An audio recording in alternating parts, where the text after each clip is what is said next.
शोहरत की बुलंदी, लाखों फॉलोवर्स और हर वक्त लोगों की तवज्जो का मरकज बनने वाले फनकार आखिर क्यों तन्हाई का शिकार हो जाते हैं? वही फनकार जिनके सोशल मीडिया पर लाखों मद्दाह होते हैं, जिनके साथ काम करने वाले दोस्तों की फहरिस्त कभी खत्म नहीं होती। वही फनकार जिंदगी के किसी मोड़ पर मुआशरे से बिल्कुल कटकर क्यों रह जाते हैं, और यहां तक कि तन्हाई के अंधेरों में उनकी मौत वाक़ हो जाती है और हफ्तों महीनों किसी को खबर तक नहीं होती। ये सिर्फ एक अलमिया नहीं बल्कि एक सवाल है हमारे समाजी रवैयों पर। क्या हम सिर्फ कामयाबी के वक्त ही साथ होते हैं? क्या ये फनकार सिर्फ उस वक्त तक कीमती होते हैं जब तक पर्दे पर नजर आ रहे हैं? आज के शो में इसी कर्बनाक हकीकत पर बात करेंगे कि शोहरत की चकाचौंध से गुजरकर तन्हाई की तारीकी का सफर मजबूरियों के किन कांटों पर होता है? आखिर इसका जिम्मेदार कौन है? मैं, आप, या ये पूरा मुआशरा?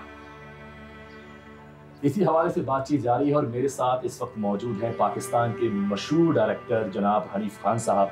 इनसे बात करते हैं और जानते हैं कि फनकारों के साथ आखिर ऐसा क्यों होता है। अस्सलाम वालेकुम जनाब। वालेकुम अस्सलाम। कैसे हैं आप? जी बिल्कुल ठीक। देखें, बात यह है कि बेहिसी जो है ना, इसका बढ़ जाना ये हमारे अंदर बहुत शिद्दत इख्तियार करता जा रहा है।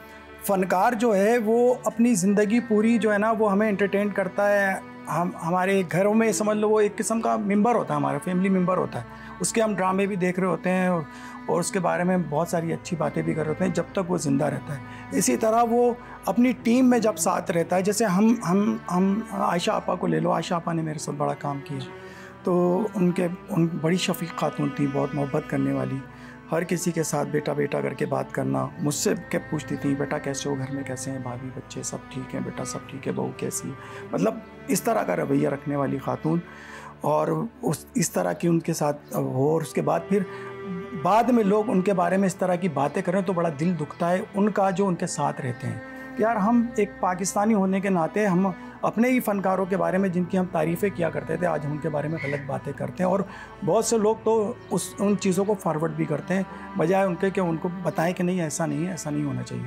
तो ये इसी तरह जो हुमैरा के साथ सीन हुआ, जो उनके साथ हादसा पेश आया, उसमें भी हम सब की बेहिसी है। देखें, हम जब जैसे एक टीम है ना, अब जैसे आप हो, अगर आप एक हफ्ते तक मुझसे नहीं मिले तो मेरा फ़र्ज़ बनता है यार मैं पता तो करूँ एटी चौधरी किधर हैं, कहाँ हैं, क्या हैं। एक दूसरे से हम हाल अहवाल नहीं लेते। एक दौर हुआ करता था, मुझे याद है हमारी अम्मी बोलती थी, खाना पकाती थी तो कहती थी बेटा जाके पड़ोस में दे आओ खाना। अब ये सिलसिला नहीं है। अब ये है कि पड़ोसी महीनों पता नहीं होता वो किस हाल में क्या है, उसके घर में खाना है भी या नहीं है। और यही बेहिसी हम सबको हम जिस माशरे में, हमारा माशरा ऐसा था कि मोहब्बत वाला माशरा था, वो माशरा ख़त्म हो गया हमारे। इसकी ज़िंदा मिसाल यही है जो आयशा आपा के साथ हुआ। जिस तरह वो चली गई इस दुनिया से और किसी को ख़बर तक नहीं हुई, उनके पड़ोसियों तक नहीं पता लगा। फिर हुमैरा असगर वो इस दुनिया से चली गई और किन लोगों को जो है महीनों तक जो है वो पता नहीं लगा। वही बात आ गई कि अगर हम राब्ते में नहीं रहेंगे, पड़ोसी भी अगर राब्ते में नहीं रहेगा तो फिर इस तरह होगा। मुझे आप बताएं अनीक भाई कि क्या वजह क्या है, क्यों तन्हाई का शिकार होता है फ़नकार? देखें, फ़नकार जो होता है ना बड़ा हसास होता है। वो जिस मतलब जो दुनिया है ना हमारी शोबिस की दुनिया, बड़ी चकाचौंध दुनिया है। मतलब जब शूट में जाना, बिज़ी रहना, इधर रहना, अब वो तन्हाई का शिकार होता है ना। जैसे अब काम मिलना बंद हो गया तो अब वो चला जाता है अपने घर में, बैठ जाता है वो आके। अब वो जिस माहौल से आया है वो माहौल उसको नहीं मिलता, तो वो एकदम उसको जो ना बड़ा तो वो एक क्योंकि हसास होता है, फनकार बहुत हसास होता है, मैं आपको बता दूं। वो जब इस चीज़ का शिकार होता है तो वो फिर ज़हनी कैफियत का शिकार, तो उसको कोई उसका दर्द बांटने वाला, उसको से बात करने वाले, वो जो दोस्त अहबाब जो उसके साथ काम कर रहे थे, वो उससे अटैच नहीं होते, जिसकी वजह से वो इस तरफ चला जाता है। तो हम जितने भी फ़नकार या शोबिस से वाबस्ता लोग हैं, मैं उनको कहना चाहूँगा कि अपने जो करीब दोस्त हैं, अब जैसे ज़ेबा शहनाज आपा हैं, मेरे से हफ्ते में 2 हफ्ते में मैं उनकी खैर खैरियत लेता रहता हूँ क्योंकि वो अकेली रहती हैं। आज भी मेरे 1-2 हफ्ते से बातचीत हुई तो मैं ज़ेबा आपा से कहा आपा खैरियत से हो, तो उनका मैसेज आया हाँ बेटा मैं खैरियत से हूँ, ठीक हूँ। तो इस तरह हम सबका फ़र्ज़ बनता है फ़नकारों का भी, हम सब का भी, हम जो हमारे साथ काम करने वाले हैं, जो हमारे साथ उठते बैठते हैं, ये नहीं कि वो काम छोड़ के चले गए तो हम उनको भूल जाएं। ऐसा नहीं होना चाहिए। ऐसा नहीं होना चाहिए। तन्हाई का तो अगर बात की जाए तो ओवरऑल बात की जाएगी, फैमिली मेंबर्स का बड़ा देखने में आता है कि नज़र नहीं आते, फैमिली कहाँ चली जाती है। ख़ास तौर पर अगर मैं हुमैरा असगर वाले केस पर भी बात करता हूँ, जो वाक़या ये हुआ है, इस पर भी आप देखें कि शुरू में फैमिली ओन करती नज़र नहीं आ रही है, बाद में चले ओन किया, अच्छी बात है, जैसे भी जो भी है। क्यों ऐसा क्यों होता है? उसमें ये होता है कि हुमैरा एक मॉडल थी और एक वो जिस घराने से उसका ताल्लुक़ था, तो उस होता है अक्सर फैमिली के लोग नहीं चाहते कि हमारी बेटी इस तरह की फील्ड में आए, मगर मेरा एक अपना एक ख़्याल है कि बच्चों को अपनी मर्ज़ी से जीने दिया जाए, उन पर अपनी मर्ज़ी मुसल्लत ना की जाए। अगर कोई बच्चा अगर मॉडल बनना चाहे तो उसको इजाज़त दी जाए कि खुले दिल से। इसी वजह से ये जो दिलों में जो तंगदस्ती है और ये जो हमारी सोच है, इस वजह से हम इस मकाम पे पहुँचते हैं कि हमारी बेटी को कोई पूछने वाला नहीं होता या हमारी औलाद को कोई पूछने वाला नहीं होता, क्योंकि तंगदस्ती हमारी तरफ से थी।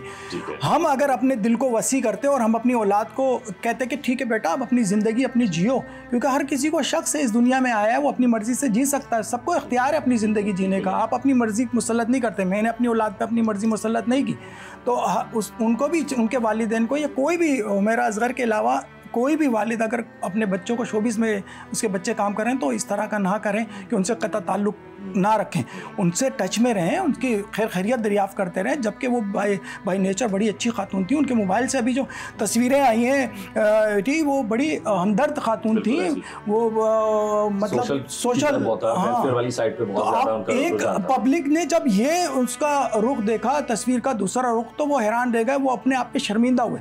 तो शर्मिंदा क्यों है कि हमारी अपनी सोच गलत है ना यार। हम दूसरों पे फ़ौरन इल्ज़ाम तराशियाँ करना शुरू कर देते हैं, हम अपने आप को नहीं देखते यार हमारे अंदर कितने बुराई हैं। तो उसके भाई ने भी जब प्रेस कॉन्फ्रेंस की चीपा साहब के साथ, तो उसने बहुत सारी बातें की कि ऐसा कुछ नहीं है, हम टच में थे। उनके चाचा ने भी प्रेस कॉन्फ्रेंस की, उसमें भी काम टच में थे। तो अब वल्लाह आलम क्या वजूहत हुई, मगर मेरी अक्ल हैरान है कि इतने अरसे तक रही। फिर लोगों ने बहुत सारे इस तरह की बातें की कि बड़ी दर्द ऐसे दर्दनाक मौत और फलाना ढिमाका। भाई मौत ज़िंदगी अल्लाह के हाथ में, कौन किसको पसंद करता है अल्लाह ताला वो ही बेहतर जानता है, वो बड़ा गफूर रहीम है।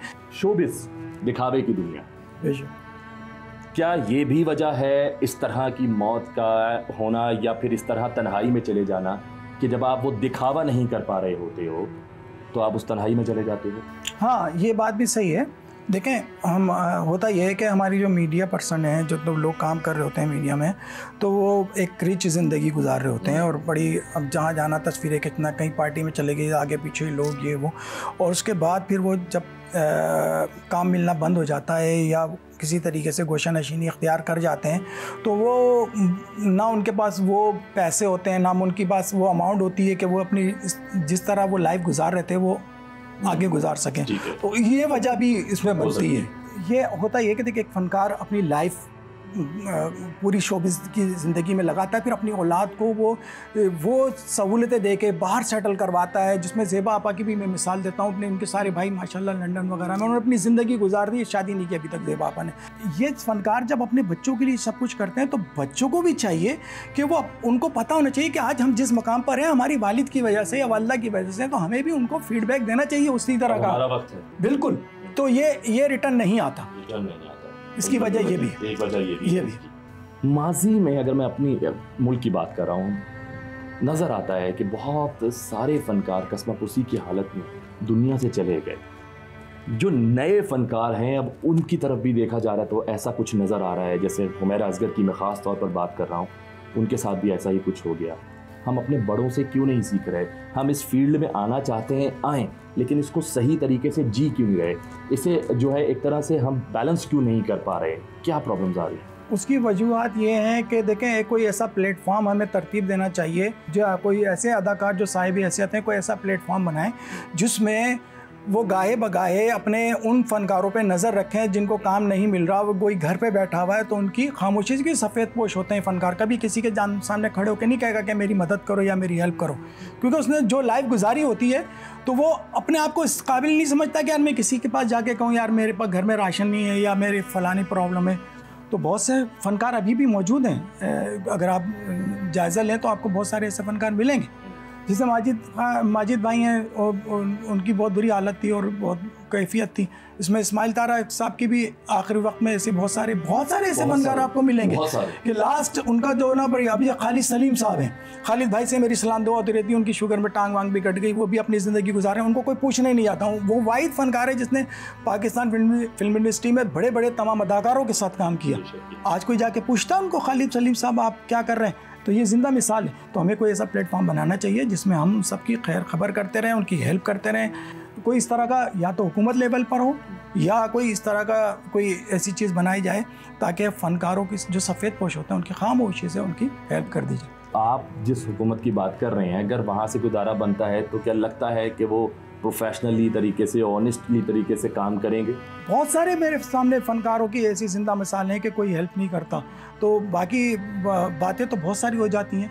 अभी सिकंदर सनम जब एडमिट था आगा खान के अंदर, जब उनको कैंसर का हुआ था, तो उसमें उमर भाई ने शोर मचाया तो उनको फ़ंड मिला, नहीं तो वो उमर भाई अगर नहीं खड़े होते तो उनको कुछ नहीं मिलता। जो कुछ भी थोड़ी बहुत मदद हुई उमर भाई की वजह से उनकी मदद हुई। अगर हर शख्स ये सोचे ना यार काश ये वक्त मेरे पे भी आ जाए, तो आज मैं इस काबिलों में किसी की हेल्प कर सकता हूँ तो मैं क्यों ना करूँ। अगर आप किसी की हेल्प करोगे ना, ये मकाफ़ात अमल है। अल्लाह ताला कसम खुदा की आपकी उस हमदर्दी को ज़ाय नहीं करेगा। जब आप उस पोजीशन में आएंगे आपकी गैब से अल्लाह ताला ऐसी मदद करेगा कि आपकी सोच है। मैं चाहूँगा ख़ास तौर पर उन फ़नकारों के लिए, उन अदाकाराओं के लिए जो कहीं ना कहीं ज़हनी तौर पर या दिल के किसी कोने में कहीं ना कहीं नाउमीदी का शिकार अगर हो रहे हैं, उनके लिए आप क्या ऐसा कोई मोटिवेशनल पैगाम देना चाहेंगे तो प्लीज़ जरा दीजिए। कि अपने अंदर अपने विल पावर को मजबूत रखें और हौसला नहीं हारें। देखें, आप एक चूटी को भी देख लेंगे ना, वो चढ़ती है गिरती उतरती, चढ़ती है गिरती उतरती है, तो उससे भी सबक लेना चाहिए कि वो हिम्मत नहीं हारती, तो हमें भी हिम्मत नहीं हारना चाहिए। सारी ज़िंदगी हमने दूसरों को हंसाया है, दिखाया, अपने फ़न से मुतासिर किया है, तो आज जब हम पर आई है तो हम बिल्कुल हिम्मत हार के, हौसला हार के बैठ गए। किसी को बोल रहे हैं ऐप के लिए, किसी को वो आपको फ़ोन रिसीव नहीं करता, तो आप ये मत सोचें यार मैं क्या करूं, अब मैं कहाँ जाऊं, मेरा तो कोई पूछ नहीं रहा। नहीं, सबसे बड़ा वो है जो गफूर रहीम, वो पूछता है। आप उसको कॉल करें, आप उसको मुखातिब करें, इंशाअल्लाह ताला आपकी कॉल वापस नहीं आएगी और कोई वहाँ से जवाब आएगा, आपकी कॉल अटेंड की जाएगी। बिल्कुल आपने सही कहा और मैं भी यही कहना चाहूँगा, अल्लाह ताला ने फरमाया, इसीलिए अगर आप पर ज़रा सी भी नाउमीदी छाती है तो आप फ़ौरन जो है अपने अल्लाह से रुजू करें। इंशाअल्लाह ताला खैर होगी, अच्छे मामलात होंगे। अगर अंधेरा नज़र आ रहा है तो छट जाएगा, रोशनी नज़र आएगी, रास्ते नज़र आएंगे। बहुत शुक्रिया जनाब हनीफ खान साहब, आपका बहुत शुक्रिया और आपके चैनल का बहुत बहुत शुक्रिया।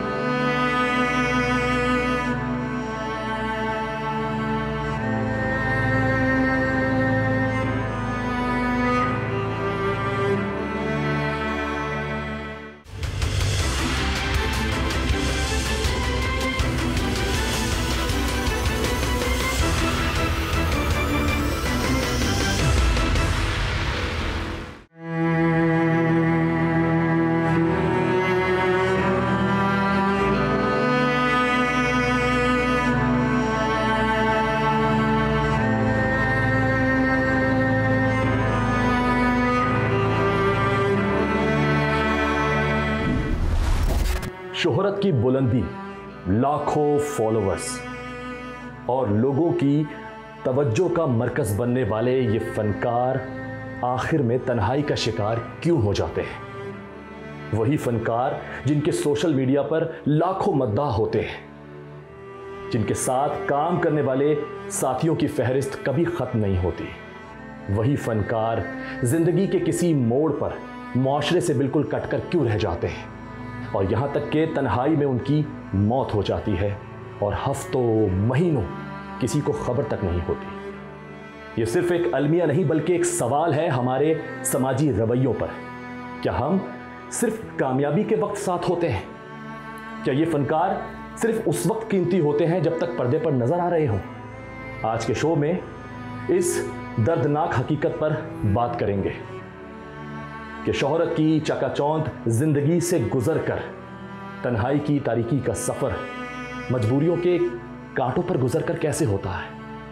आखिर इसमें किसका कसूर है? इसका जिम्मेदार कौन है? मैं, आप या फिर ये पूरा मुआशरा? आज इस पर बात करने के लिए हमारे साथ पाकिस्तान के फिल्म और ड्रामे के नामवर आर्टिस्ट जनाब असलम शेख साहब मौजूद हैं। इनसे बात करेंगे और जानेंगे कि आखिर फनकारों के साथ ऐसा कुछ क्यों होता है। अस्सलाम वालेकुम सर। वालेकुम अस्सलाम। बहुत शुक्रिया सर वक्त देने के लिए।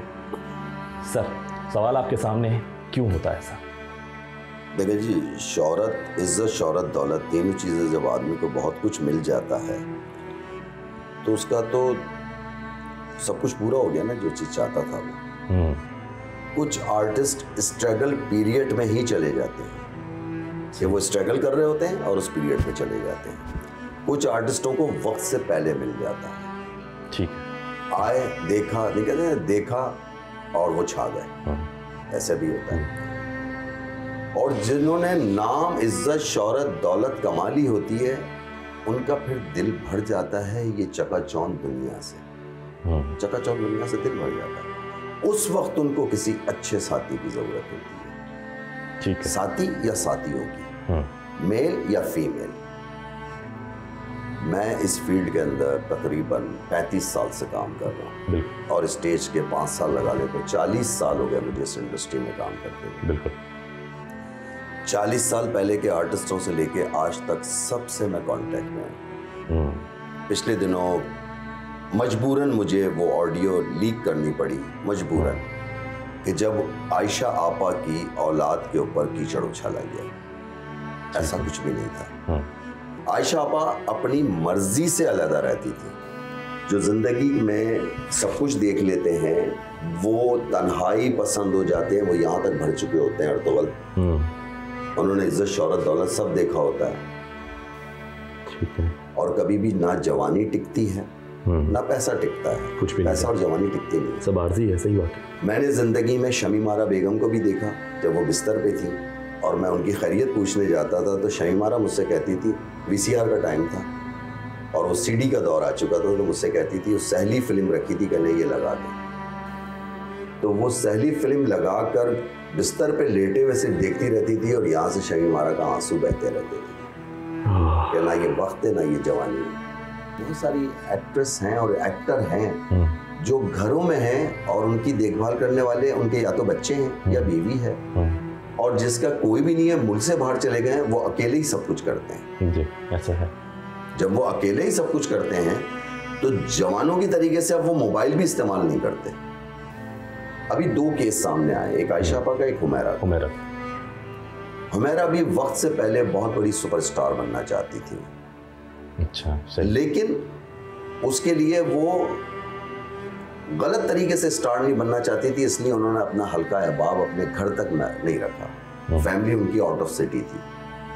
अब वो क्या ताल्लुकात थे फैमिली से मुझे नहीं मालूम उनके, मुझे आयशा आपा के बारे में मालूम है कि आयशा आपा जो है वो तन्हाई पसंद हो गई थी। अभी मैंने टेलीविजन के एक और फिल्म के एक बहुत बड़े स्टार के बारे में देखा, दाढ़ी रख ली है उन्होंने, हुमायूं कुरैशी। जी जी जी, बिल्कुल।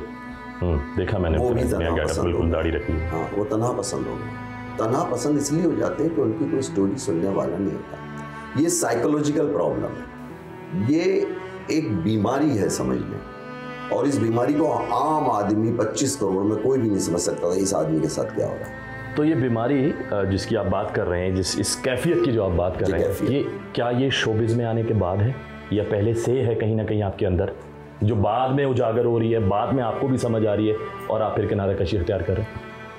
रात जागते हैं, सिगरेट पीते हैं और चाय ज़्यादा पीते हैं तो एसिडिटी बढ़ जाती है, तो आपको या तो अल्सर हो जाएगा या पाइल्स हो जाएगी।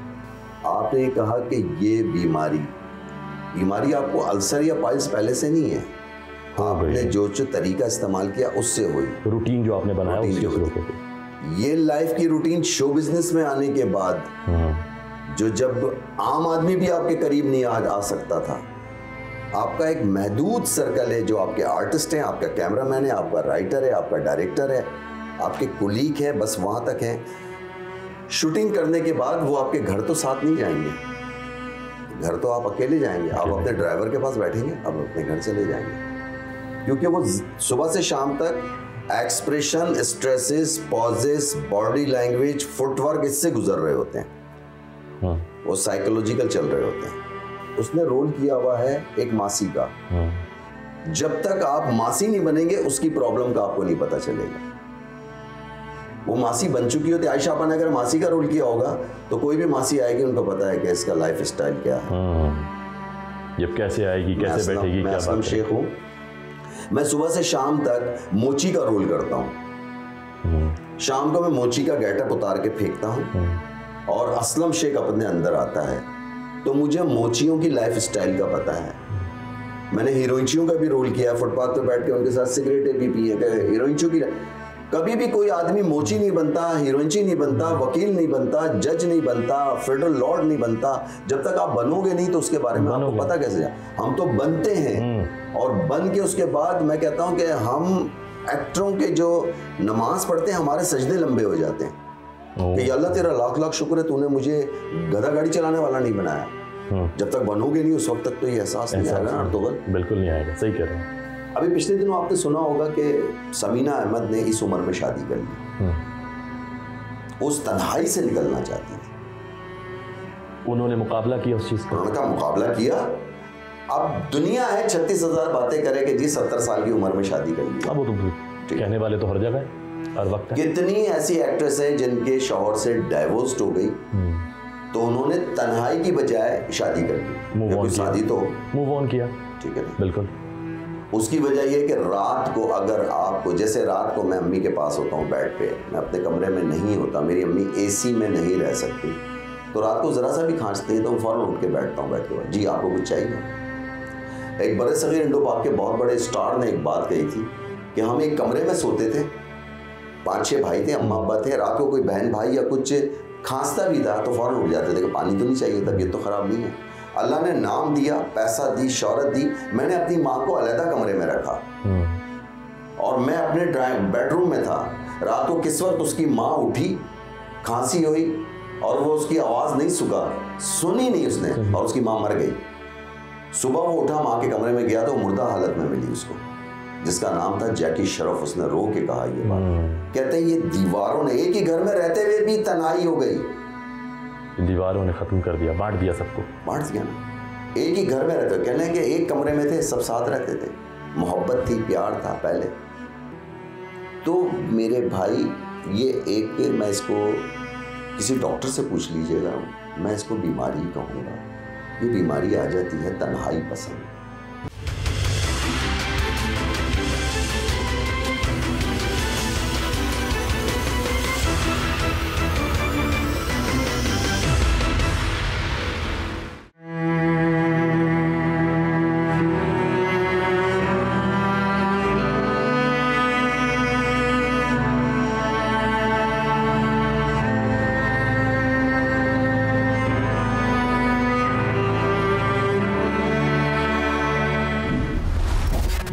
वेलकम बैक जी। गुफ्तगू का सिलसिला जो है वो जारी है।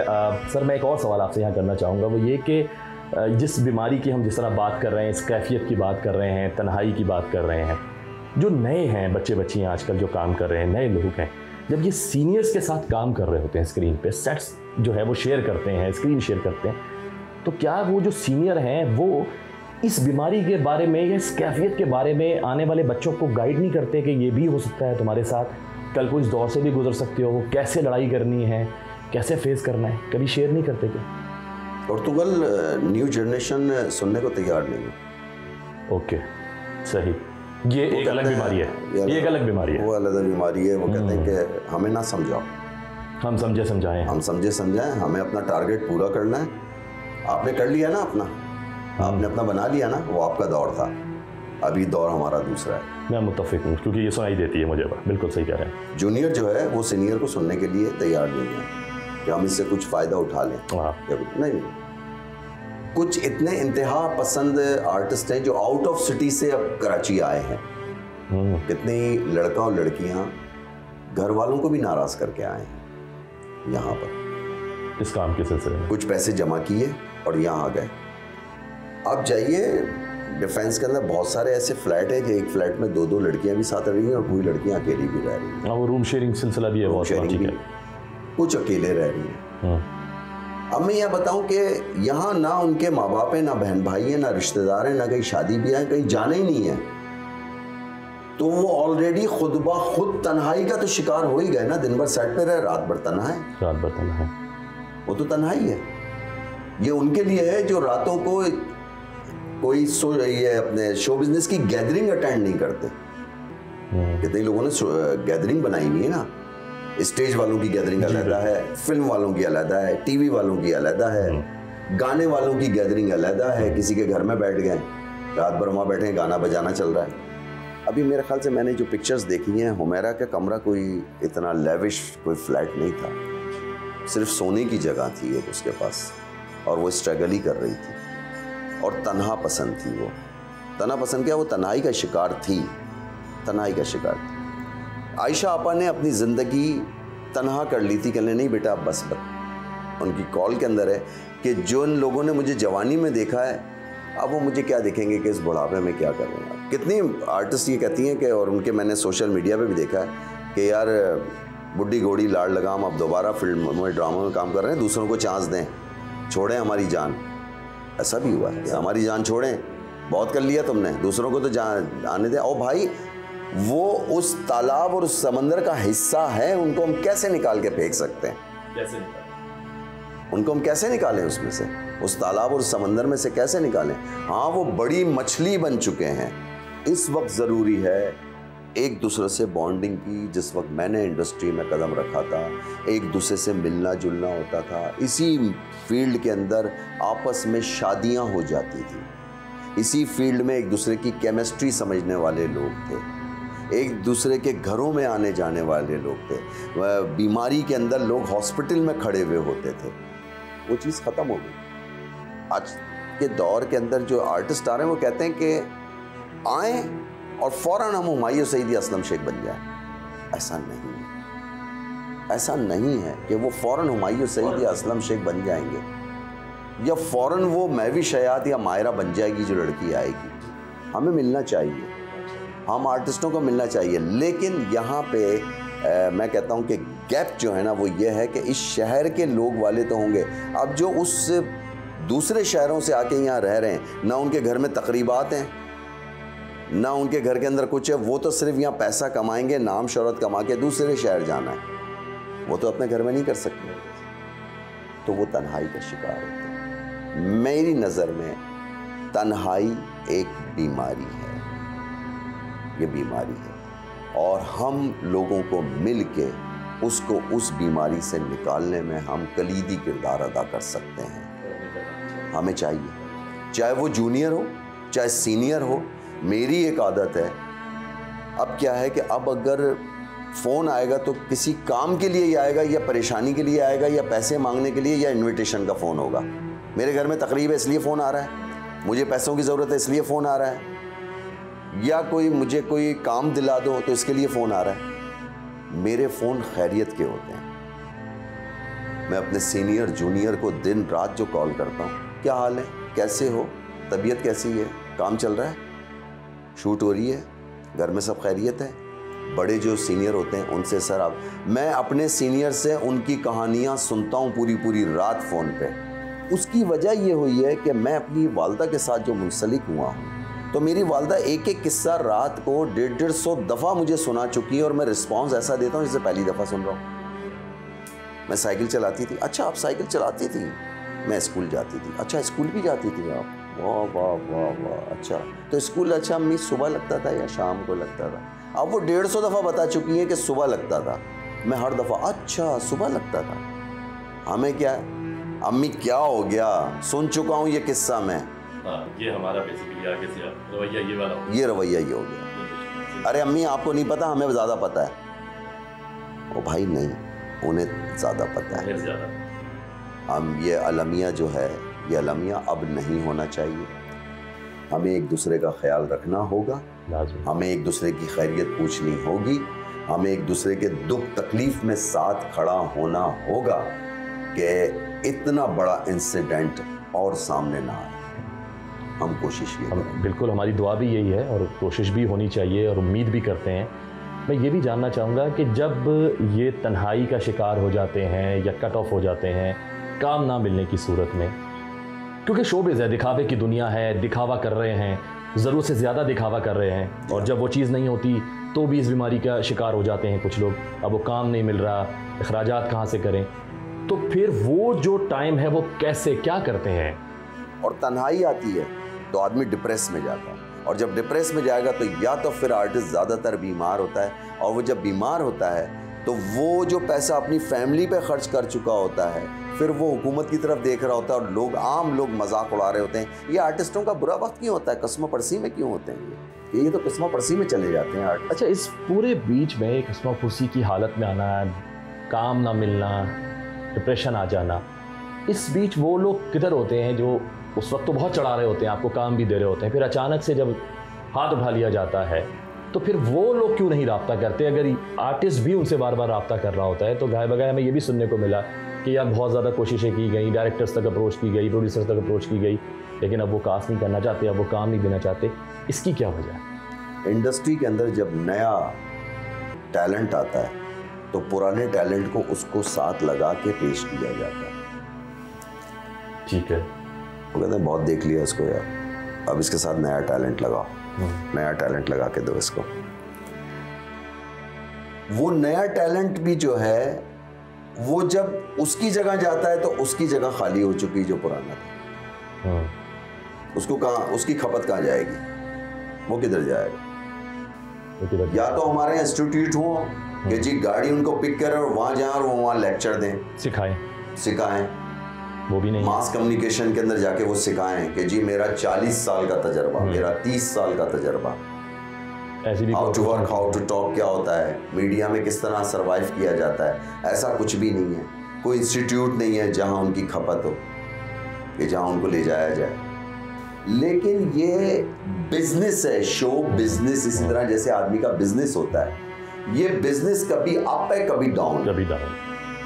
कभी तो आपके पास इतना टाइम नहीं है कि आप सीरियल्स और फिल्में मना कर रहे होते हैं कि टाइम ही नहीं है भाई, और कभी ऐसा है कि आप फोन कर रहे होते हैं कि यार वो कोई रोल है तो मुझे बताओ यार कुछ, क्योंकि ये हवाई रोजी है।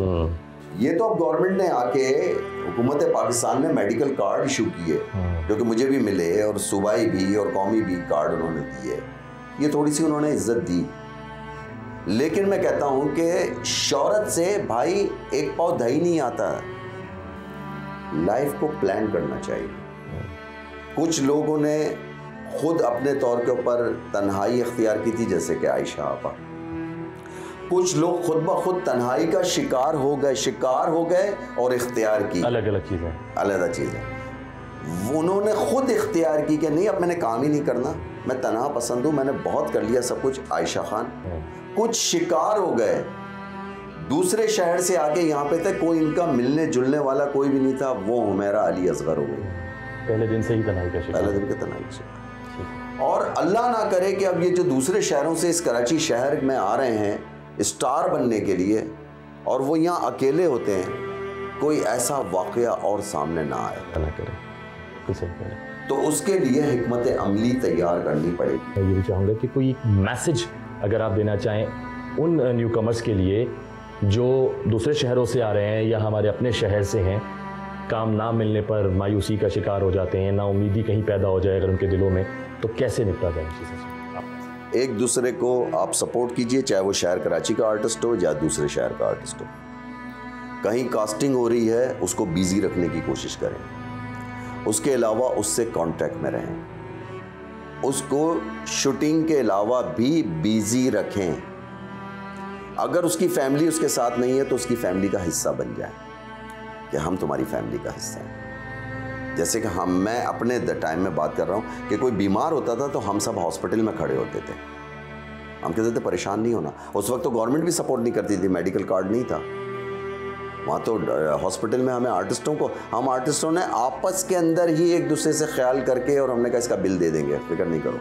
ऐसा भी हुआ है इस शहर के अंदर, फिल्मों में, टीवी पे क्या होता था कि जी ये कास्टिंग हो रही है यार, वो अब जहन में आ गया कि वो असलम शेख 3 महीने से घर में बैठा है, सर वो शेख साहब बहुत अच्छे आर्टिस्ट हैं, उनको बुलाओ। अरे हाँ यार जहन में नहीं आया, मिलाएं, फ़ोन मिलाएं उनको असलम शेख को, शेख साहब आइए। ये एक दूसरे को करना पड़ेगा।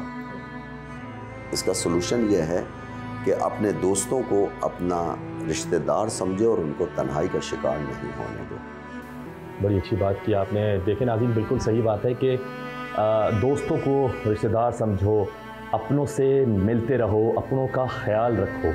और अगर जिस तरह बात की जा रही है कि दूसरे शहरों से भी अगर कोई आता है यहाँ और वो अगर हमारा अपना बनना चाह रहा है तो हमें उसे अपना बनाना होगा, उसका भी ख्याल रखना होगा, क्योंकि अगर उसके अपने इस शहर में नहीं है तो फिर हम उसके अपने बनेंगे, उसका ख्याल रखेंगे। और मैं चाहूँगा कि आज से अगर ये इस बात को हम समझ लें और ये तय कर लें कि अब हम अपने अतराफ़ में सबका ख्याल रखेंगे, ना तनहा होंगे ना किसी को तनहा होने देंगे, और अगर कोई हमारा अपना बनना चाहेगा तो उसे गले लगाएंगे। यही है हमारे आज के प्रोग्राम का जो मैसेज है और इसी से हमने सबक हासिल किया है। इसी के साथ अपने मेज़बान अर्तगरल चौधरी समेत प्रोग्राम की टीम को दीजिए इजाज़त। अगले शो में फिर मुलाकात होगी। अल्लाह हाफ़िज़।